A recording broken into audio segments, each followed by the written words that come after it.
Hi, I'm Rich Pyle, the host of Hole Nation, where we share everything this cornhole and a lot more. Follow us on Facebook, TikTok, Instagram, and YouTube, and catch our new videos every Wednesday at 7. And remember, whether it's sticky or slick side down, bring it.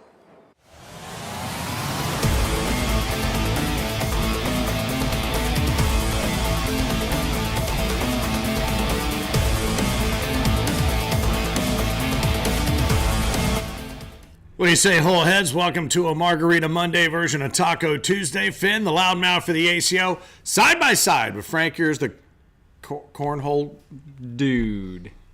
Can you cheers, anybody? Oh, yeah. You know we're going to Punta Gorda. Cornhole Dude. And that's why we got them on, baby. Cheers. This is a special week, baby. Open her up. Yeah, all right. Off and running to a good start. I can't see anything with these on. I know, I'm having trouble. Oh, man. But actually, I don't have to see anything. anything. I just have to listen. I can't see anything with these on either. But here we go anyway.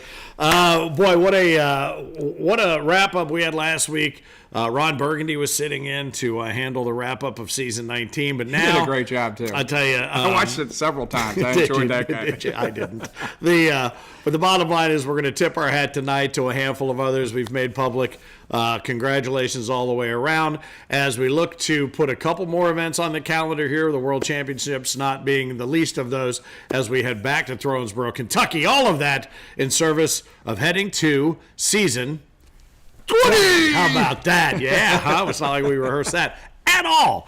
Anyway, but before we get into any of the other results of the season and some of the cool stuff where we get an opportunity to give credit where credit is due, how about this? I was flipping around, and I've been traveling a bunch lately, but I flipped around and I saw Haley Clark, and she had mentioned to us that she had an opportunity to audition for this MasterChef Generations. And I flipped around, and these are terrible screen captures that I took, but I'm like, there she is. So she hasn't done, I don't think, her audition yet. I think that might be this week, possibly next week, because they have baby boomers. When does it air again? Generation X, millennials, and Gen Z. I think it's Wednesday nights. I want to say 9 o'clock, 8 o'clock on Fox. Okay. So if you want to check it out, you'll catch glimpses of her in the crowd. But pretty cool, the opportunity to compete for that coveted white apron to get in there. But it was kind of cool to look up and go, hey, I know her. So that's awesome. So reality TV is underway. Haley Clark, good luck. I'm so excited for her, man. That is going to be neat. I can't wait to tune into the show to check her out. And it's funny because I didn't really know she was such a chef, really. I mean, I know a lot of people that can cook or can grill or this or that, but some of the stuff that after she mentioned to us, this is a couple seasons back, that she loved to cook, I started seeing some of her Facebook stuff pop up, and I'm like, God, these look like they're straight out of a magazine. That's what I was going to say. That's how I knew that she cooked a little bit, was starting to see some of her posts on Facebook. I mean, she gardens. She does her own gardening and stuff like that. And, building or growing her own. Yeah, grows her own herbs and whatever. Right on. But anyway, Haley Clark, good luck to you. We'll keep watching Wednesday nights on Fox and see how far you get after your audition is complete. Speaking of TV, ACO TV is all part of our social network, the ACO Digital Network. If you go to the YouTube channel, it's right up there on top. All you have to do is hit play, and it's ACO 24/7. And it rolls and rolls and rolls. More content being added every day. Go in there. We talk about being an ACO ninja. Anywhere you go that gets the internet, go in there and put it up and pop it on and hit play and head out. That's all you got to do. And if you get video of yourself doing it, that'd be even cooler, because I'm gonna tease you with something now, but I want you to think about something during the course of the summer that maybe you might be able to bring back to us here, and that could be one of those things. The new socials look great. We got some secret weapons working our social media. Some really cool player profiles have been popping up, and if you want to make sure that you're getting the up-to-date information, for instance, about the Worlds, as we continue, we briefly posted a schedule today, and I was taking a look at it, and then we're like, wait a minute, there's a couple things that we still want to put in there. I think Tier 2 the player of the season for Tier 2. Yep, and singles and in doubles, I believe. Singles and in doubles. And also, we're finalizing the details for adaptive and want to make sure all of that's in there. So that schedule will be posted as soon as it is all specifically ready to go. Lots of information at AmericanCornhole.com already about the Worlds if you're planning for those core days of competition. But know that there is more coming, and we can put that right at your fingertips. Literally, all you have to do is text ACO to 833-695-1318, 833-695-1318. Put us in your contacts as ACO text, and we will update you so you can, right at the touch of a button right there at your fingertips. Yep, absolutely, man. And you had mentioned a little bit on the Worlds and stuff too. I know we'll probably circle back around to that a little bit, but I just want to tell everybody, you better get out there and get your tickets pretty fast. Yeah, they went on sale. When was that? Friday. Friday. Yep, and the sales are going very, very well. Expect there to be more players there this year than last year, and it was almost a sellout last year. So if you worked all season with the intention of coming to Owensboro in the Worlds, get out there and get your tickets. Yeah, grab those tickets. And there's cool new stuff that's being added in there. There's a Pro Series that we're going to talk a little bit more about that's going to be exhibition play, but it's a good chance to get in there, and you can enter and make some pretty good cashish as well. So all kinds of cool stuff coming with regard to the Worlds. Our survey winner from Branson, the final major of the season. How about Tanya Lambert? Illinois' own Tanya Lambert cashing in. I saw a lot of her friends congratulating her. I'm not even 100% sure they knew what she won, but they knew she won something. She won something, and baby. She won an opportunity to grab a free entry into an upcoming tournament in season 20! Yeah, all right. That's not going to get annoying too quickly. I think of it as season double X. So, but that's you could probably tell why. Look at you. He thinks of I it got as that down. Xavier. Yeah, he does. So congratulations to Tanya. Punta Gorda. We opened the show showing you the graphic for Punta Gorda, and this you're heading off very early to get there, and this is a big 3-day weekend. A lot of fun. It's a big 3-day weekend. It all gets kicked off on Thursday at the Twisted Fork, which I absolutely love. Our bags brawl that's going on there with I cannot wait to see Finn on one of the tacos coming up after Punta Gorda. We'll showcase some of the best dressed teams. I cannot Have you got wait any to see feedback? some. Do you know what anybody's got planned? No, I know OTT killed it last year. Killer Bees killed it last year. I think Ruthless is bringing a bunch of teams in, decked out pretty cool. So and Gusto was there last year. I think they've signed up with a team. I'm not positive. They came in with their little tank tops on last year. So it was a lot of fun. Expect as much or more fun this year. Yeah, and if you need any more information, AmericanCornhole.com/Gulf Coast. It's real easy to find, and there is still room for people that want to come in and be part of this. I mean, you've seen the graphics. That's $20,000 on the line over the course of the 3 days. So we started the Twisted Fork, then we moved to TT's Tiki Bar there at it's at the Four Point Sheraton, right? Yep. So it's two different locations, but again, everything, if you're just hearing about this maybe for the first time or don't remember, everything starts later in the day, so you have an opportunity to get out and enjoy what's going on all around, and the Punta Gorda area, great hosts, and looking forward to that. $20,000 on the line. $20,000 on the line. It's spread nicely for a lot of people like myself to even potentially have a chance to win $1 or $2. Let's make sure that doesn't happen, shall we? Anyway, it is time to... I think to salute, and you've seen, if you've been following the digital media, the different salutes that have been going out to players for accomplishments over the course of this season, and it's going to lead to a topic that we're going to get onto here in a little bit with regard to earning your status. But we gotta give credit where credit is due, and let's start with our. You want to start with the divisional stuff? We posted the top 40 in our juniors, top 40 in our seniors, top 40 in our women's, and top 40 in our co-ed. So wait, before we go any further, I do have to put a freeze here, time out for 1 second, right? Okay. We're done talking about Punta Gorda, correct? Unless you have something you'd like to add. I do have one other thing I want to add. Okay. On Saturday, our king of cornhole, Craig Irvin and Ashley Irvin, are renewing their vows with us. That's right. So I want to make sure that the world knew this, and hopefully our camera team can do maybe a little broadcast of these renewed vows. If not, we'll at least be there toasting them. So congratulations to the two of them, our king and his queen, for doing what they're going to do in Punta Gorda on Saturday. So that's it. I love it. Are they going to exchange donut rings? Oh, there Are you they? go. I probably should. Edible. Get a couple of edible rings and then get straight to them. Hey, congratulations. That's awesome. Anytime we get a chance to celebrate anybody individually or as a couple or whatever that would be, we love to do it. And we're going to have another one coming up here in just a moment. But congratulations to you guys, and we'll look forward to seeing some snapshots or some video of the renewal of vows, Your Highness and his lady. So now back to our regularly scheduled tip of the hat. Our seniors top 40, Michael Hoaxang. How about he really has had a great couple of years, taking number one spot there. And Johnny Thomas, who started out a house of fire this season, I think they were pretty daggone close. Johnny Thomas, Michael, who was it? Daryl, all these guys, they're studs. I mean, we're getting ready to talk about who could win the world championship. Any one of these guys could win the world championship. Yeah, and that's something. Feel free as we get into these conversations. If you want to throw a shout out in the comments, go ahead. If you got any questions or whatever, maybe you want to kick in as to who you think may be the king or our first queen.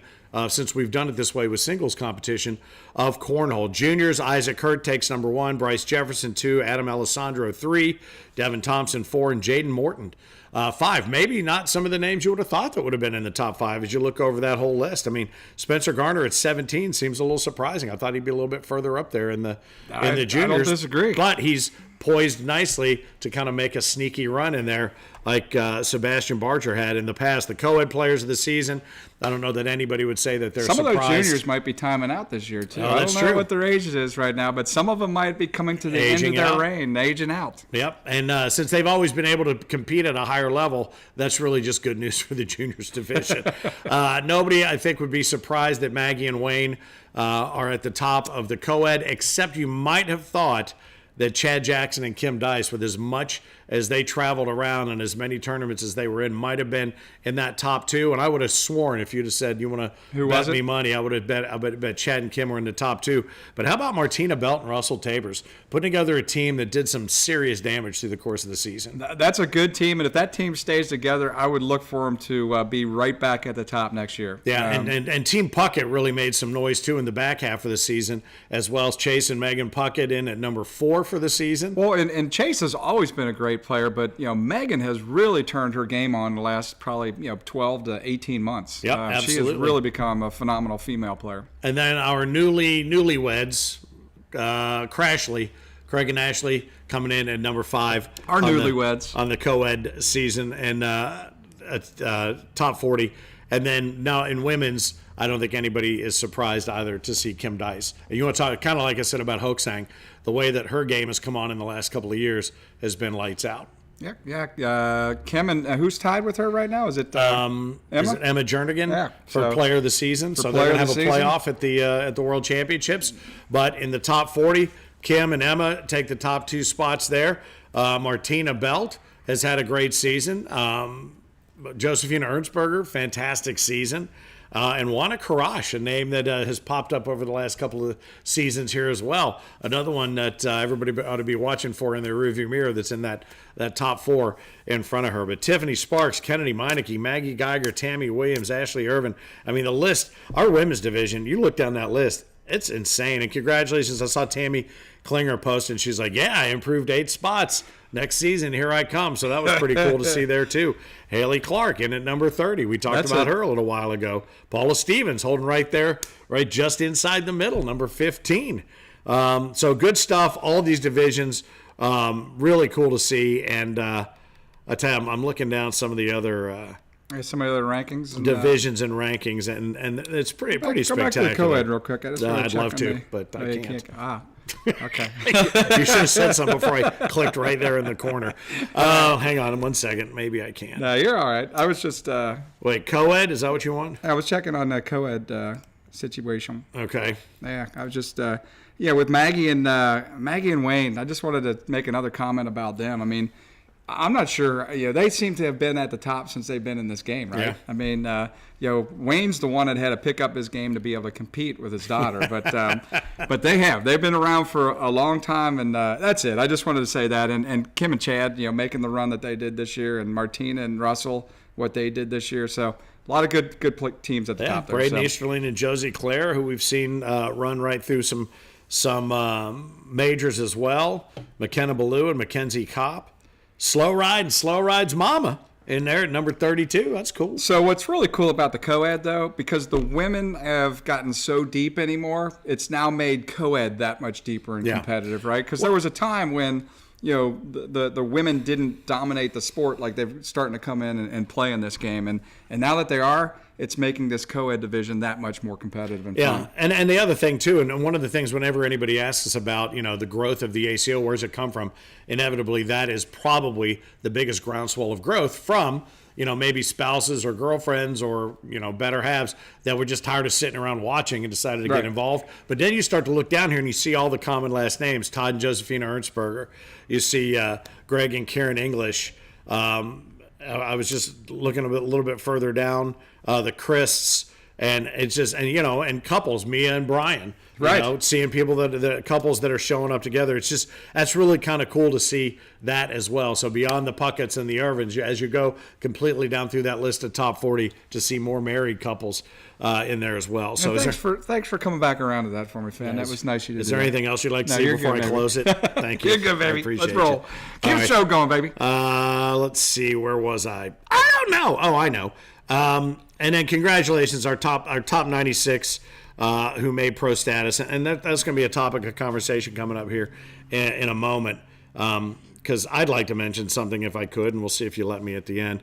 But the top 96 were celebrated as they should be, and you saw that posted the other day, and not just our top 96 for the ACO, with Caleb taking the number 1 spot. Mason Higgins had a great second half of the season. Jack Harcrow, very solid all year long, and he's a road dog to be sure. Gary Bearpaw, Johnny Thomas, some of these names that you may hear coming up when we start talking about our choices for the champions of the worlds.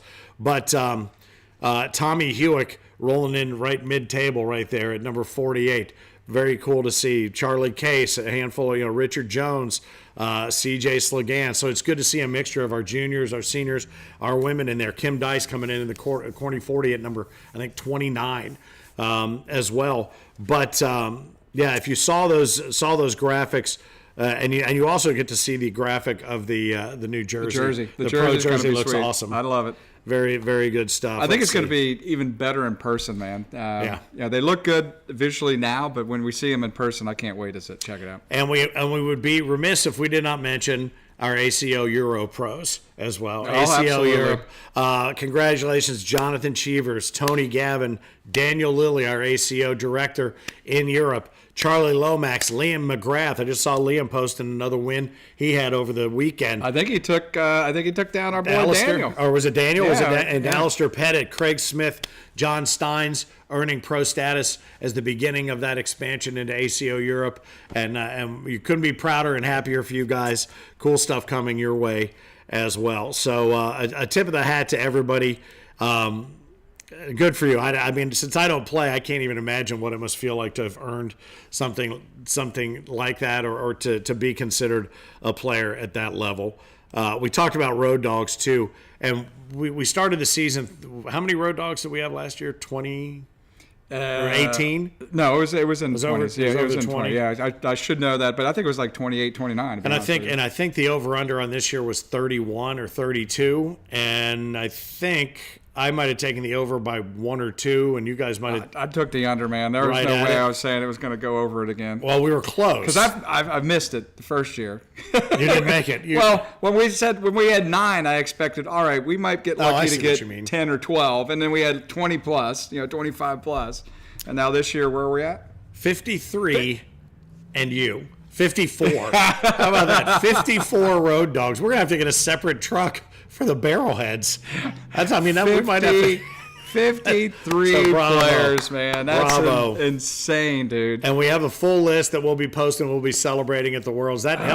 We might need to add an extra day just for that presentation. That's going to take a minute. 54, dude. 54, and that's 13 majors or more. To those of you who did the traveling, hopefully you had a good time, especially getting to see new cities, new places, maybe visiting cities that you found the year before, and now you have the opportunity to find, if you found new ones this year, to go back next year. But we couldn't say thank you enough as far as appreciating the time and effort that you have spent and the treasure to compete and to expand the world of the ACO. That is a serious investment, and we love it, dude. I mean, I'll tell you what. I mean, 54. I wonder if any of those or how many of those might have, did this for a second term. I'm sure there were quite a few repeats in there. Because, I would imagine. But Finn, I mean, I just always think about that. 54 people, the time that these men and women have to do. Hopefully, that means that we're doing a good job putting on a good show, and people are having fun with us. So, I'm looking forward to it. But I'm going to say for sure next season, I'm going under again. I mean, I got to go under again. Well, here's what I want to know. We literally did have to hire a guy to drive all these down. We can't even throw them in the truck anymore. No. There's too many of these things. We had to hire a person that is actually driving these from the factory down to us, so we have them to give to the players. Wait do you see when we get over 100 in the nice wristbands that you receive. No, but what was I going to say? It was probably not very good.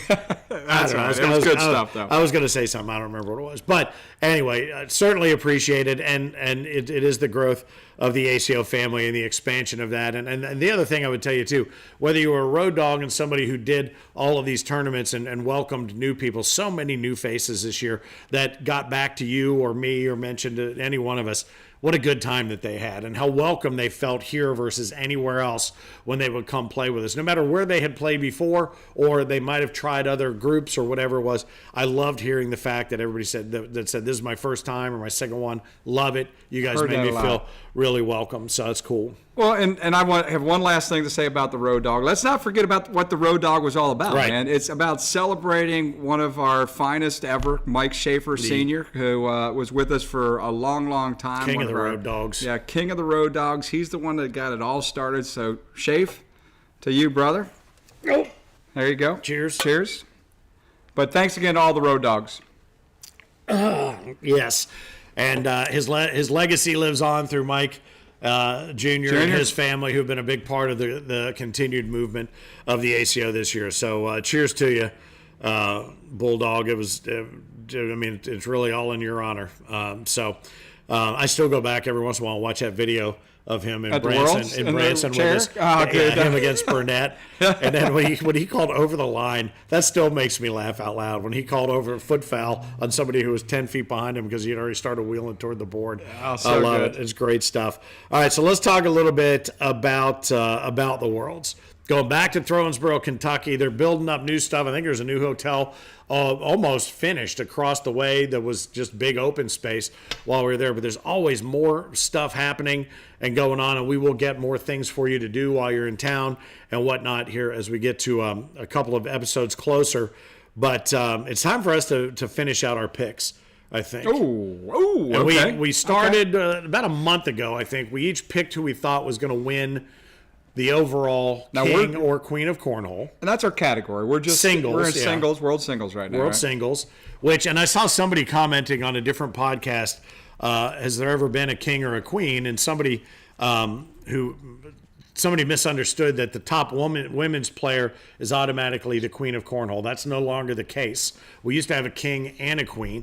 Then everything's kind of melded into one singles championship. So that person will either be the king or the queen. So that's how it works now. So we're still looking for our first overall singles queen. It very well could happen. It's coming this year. Now the question is, who did we have, ironically, the balls to pick this time? And let's go ahead and refresh everybody's memory. This one went way out on a limb and took Caleb Hurt. Absolutely. Heinerman took Gary Bearpaw. Is that right? I got that right? Are you saying that's a bigger limb? No. Go ahead. Let's hear where you went. Yeah, I went Tyler Goodwin. I'm going full Amish on this one. He's been very quiet here lately, but still, his name is still popping up here and there. He's kind of, I think, working his way very quietly towards the World Championship. So 100% agree that all three of those are good calls. Good, absolutely. Now, here's where it gets a little... But my guy's going to win. Oh, okay, very good. All right. Well, here's where it gets a little different now. We pick our dark horse, and the established rule for the dark horse pick that we made was that they could not have won a singles or a pro series over the course of season 19. We do have a caveat in this category, however, because, and I'll start with him, Heinerman picked Douglas Parker, before he won the final Pro Series skins. So apparently it's not as for the full season. It's just, whenever you made your pick. No, yeah. Yeah. We'll don't go ahead. say it's season 19 then. We'll go say ahead it's and just let that before be. you made your pick. We'll allow that to be his pick, his dark horse pick. Then you and I, what's that? I'll make mine right at the beginning. You're going to make it at the beginning of the season. That's right. next We'll do time. it at the beginning of the season. right, there That's you where go. we do it, right there. That's what we'll do. So I had my pick. Now, did you decide to steal this pick from me as a dark horse? No, but I love the pick because he's a kid that's coming back to this game with the ACO. But you can go ahead and talk about CJ. CJ Slagance. Slagance, and my boy is back. I got to see him again in Toledo, where I ran back into him. But such a fine young man, a super player, and glad to see him back. Competing with the ACO. Yeah. So my dark horse he was going to try to steal CJ from under me. And then I was going to take Daryl Macon, but so I was vacillating back and forth. I'm going to stick with CJ, and then you took as your dark horse, Friend Austin Thomason. And I'll tell you, I took him really based on what he's done, his track record over the years, but really thinking about back in Branson, Missouri, when he was this close to winning the world title against Craig Irvin. And so I'm going to say Austin Thomason is going to find his way back to the championship game and take care of business. And you were very close to also picking Craig Irvin as one of those two as well.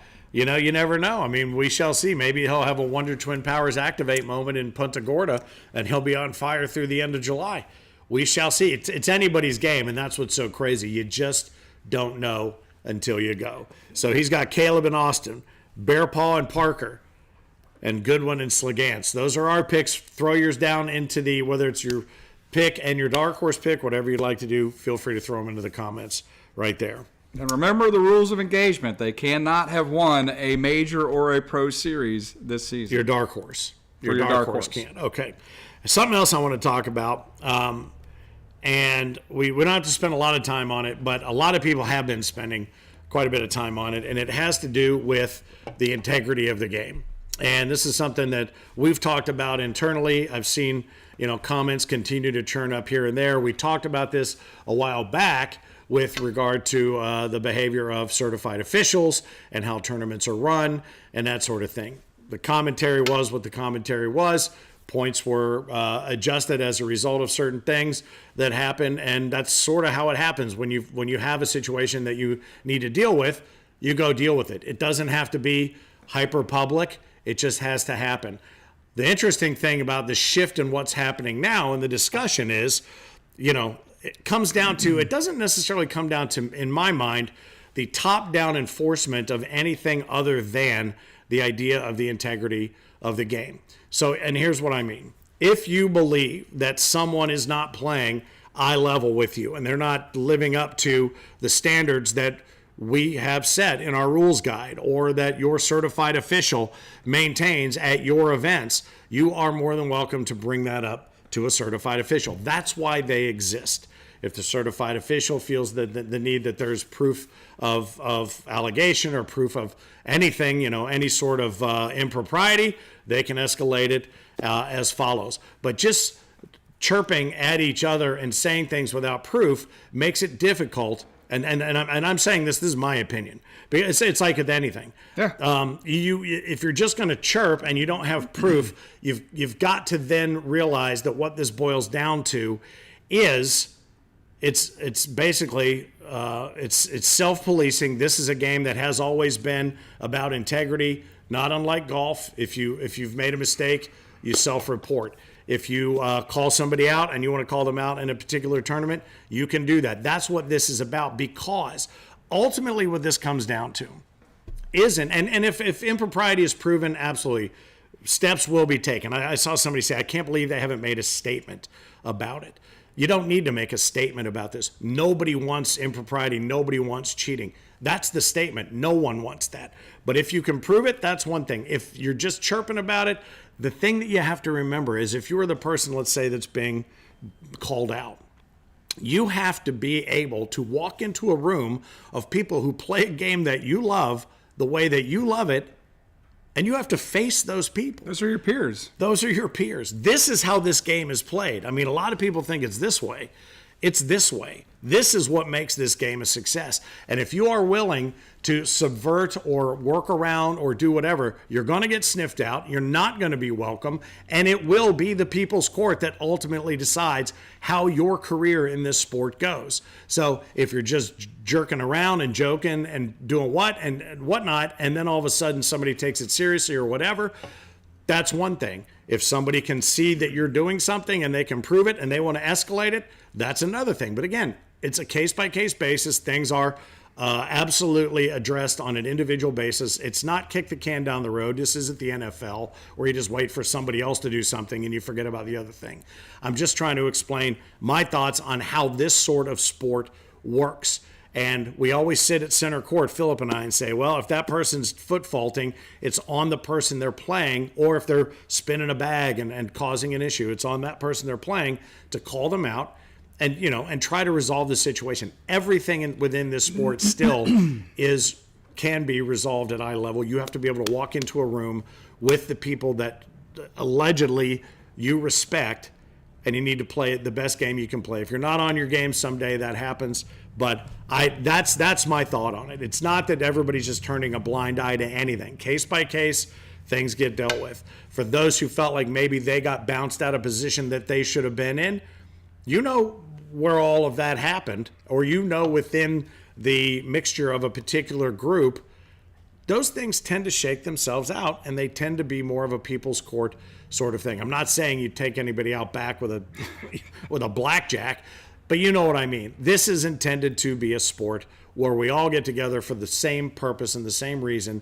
And for those who feel like maybe they were not given the opportunity to place where they should have placed or whatnot, I have a feeling there's a lot more internal talk that will resolve that than any sort of hearsay that's passed along without a particular set of circumstances proving it. Discipline. Well said, Finn. And I think just one little addition to what you're talking about here is, again, I think if somebody does come across somebody that they believe this to be happening with or something, you need to bring it up right away. You don't wait to an end of a season. If you're having issues with your point, everything needs to go, first of all, from the player to the CO. Yeah. The COs are out there for a reason. They're out there to maintain the integrity of this sport. And if we have an issue with any CO out there, we'll take care of that. We'll work with that. We'll reprimand them in the way that we believe is a fair, appropriate way. But the COs are supposed to be the ones that the players are looking to for guidance, understanding of the rules and regulations, and the integrity of the sport. And then they work through us. So, I mean, that's it. And the tools are in that toolbox. Otherwise, there wouldn't be a rules guide. And again, that has expanded significantly over the years. I've made the comparison to certain things coming. You're like, oh, I never really thought of that. Well, all right, well, maybe we should have a rule covering that. If it was like that, if it wasn't like that, NASCAR wouldn't exist, as I've mentioned before. That's how NASCAR went from moonshining to one of the biggest sports on the planet Earth. When they saw something, they addressed it. When they saw something, they addressed it. But it had to be run through the proper channels. And again, not kicking the can down the road, not offering excuses. These are the way that these things are handled internally. And again, I'm one of those people, like, if it's being handled internally, it needs to be handled internally and amongst the people that are involved. The more you twist your brain up worrying about what's happening to somebody else or with somebody else, the less it takes focus off of your game. And again, I still say you need to be able to walk into a room of people that you respect, and then they need to be able to respect you. And that's it. That's what it boils down to. So, again, well said. A little bit heavier topic maybe, but I get tired of this. I get tired of this in the comments and this and that. I don't want anybody to get screwed over. But at the same time, this is an interesting game, because if you decide that you want to, let's say you're at a picnic and you want, somebody to win and have the thrill of winning or whatever, and you let them win, that's sort of where this all came from. There's no place for that sort of thing and impropriety here, but it can be escalated. There are ways to properly do it, and I know I keep saying that's all there is to say about that, but I don't know. I feel like maybe somebody might think it's a cop-out, but it's not a cop-out. It really needs to be taken care of amongst us. And when we feel like that there's something that you've brought up that can be addressed, it'll be taken care of internally. And it's not going to be shouted about because that doesn't help anybody focus on what they need to focus on. So those are my thoughts. I'm fortunate enough to be able to sit behind a microphone and watch great gameplay. And I'm fortunate enough that I get to see that at a center court level, and everybody that's made it to that level has earned it amongst peer play and fair play. So, again, cheers to you. Here's to a great wrap-up of Season 19. Here's to a great big look ahead to the what is going to be a landmark season 20! And, all right, we're done with that. I love it. We're done with that. Anyway, keep the honor in the sport. Take your concerns to the proper place. It'll all be taken care of. One thing we talked about, we've had ACO before. This is something I wanted to add. We only got a short window of time for this. Something I would love to see. Do you remember in school when you go back to school and what was the first essay you always wrote when you went back to school? How my summer was. What I did this summer. I want to see some pictures. I want to see some videos. What did you do this summer? And it doesn't have to be cornhole. I already know that part. I want to see what else you've been out doing. If you got a helmet cam and you're out riding bikes and you're out doing stuff through the woods and doing a lot, I want to see some of that. Send videos, send pictures, taco at AmericanCornhole.com. We know what Haley Clark hopefully is going to be doing all summer long, and that's going to be competing in MasterChef Generations, but we'll be able to see her on Fox. If you're going to be on a national network, let us know, because we'll definitely follow that as well. But otherwise, send us some pictures. Send us, I don't care if you go to Disney. I don't care if you go on that shuttle to Mars. Whatever it is you're going to do, send us some pictures and some video. I want to know what you did this summer. I definitely want to know, but I still don't understand why we can't get enough of you out there to send the before cornhole stuff in. I'd love to see that too. I would love to see more of that in here, man. I talked to a lot of you at these majors and discover things, and you're not sending it in. Send it in. I want some pictures. Don't be afraid. We want some pictures. Don't worry about it, man. There's still time to actually get in the whole magazine. Send them in, and we'll throw them into the whole magazine this year. Yeah, I mean, who knows? I mean, what kind of crazy stuff you might be doing this summer? You might getting married. You might be getting married. Who knows? Send some pictures from that, if you're getting married. Yeah, I love the summer. The summer deal is a lot of fun, though. What I did this summer. And congratulations, speaking of which, to Caleb and Adrian, and double duty on Caleb because today's his 25th birthday. So how about that? Happy birthday, brother. And congratulations to you on your upcoming nuptials. And good luck to everybody who's going to be heading to Punta Gorda this weekend. I think that's everything I've got. Again, tip of the hat to everybody who was on any one of those lists. There were a couple of typos in there. We'll get them figured out. Scotty Burridge, we know you spell it with a capital S. We'll fix that. But outside of that, man, what a great season 19. Punta Gorda should be a blast, and here come the Worlds. Can't believe it. I'm ready. Let's do it, baby. You ready? All right, hang on for a sec. Let's do this the right way. I feel like with the Blues Brothers, we kind of are. You're kind of like the Dan Aykroyd. I'm kind of the big fat John Belushi. But is that the one? That's the before. Cornhole video. There's his Belushi shot, man, with your. I will. You know what I will? It was from a Halloween contest, costume contest, a handful of years ago. I'll share that video. We'll show you that one next time. Haley Clark, good luck as you continue on your quest with MasterChef Generations. Caleb and Adrian, good luck and congratulations on the wedding. Punta Gorda, the renewal of the vows with Craig and Ashley. Awesome stuff. You got stuff you want to share with us, please do. The only reason we're here is to really celebrate you and the entire ACO family. So thanks for everything, for a great season 19. We'll keep rolling out some tacos through the course of the summer to keep you up to date. We'll get you one next week to summarize what happens in Punta Gorda. But don't forget, if you're one of those bag maker teams, get that gear together and let's see some of those pictures as well. Am I facing the right way? I can't see anything. Hello, Did I spin around or something? I don't know what happened. Anyway, but on behalf of Jake and Elwood Blues, we'd like to turn your Taco Tuesday back over to you. I am Finn, the loudmouth for said ACO. He is Frank Geers, the Cornhole Dude, reminding you, keep on pitching.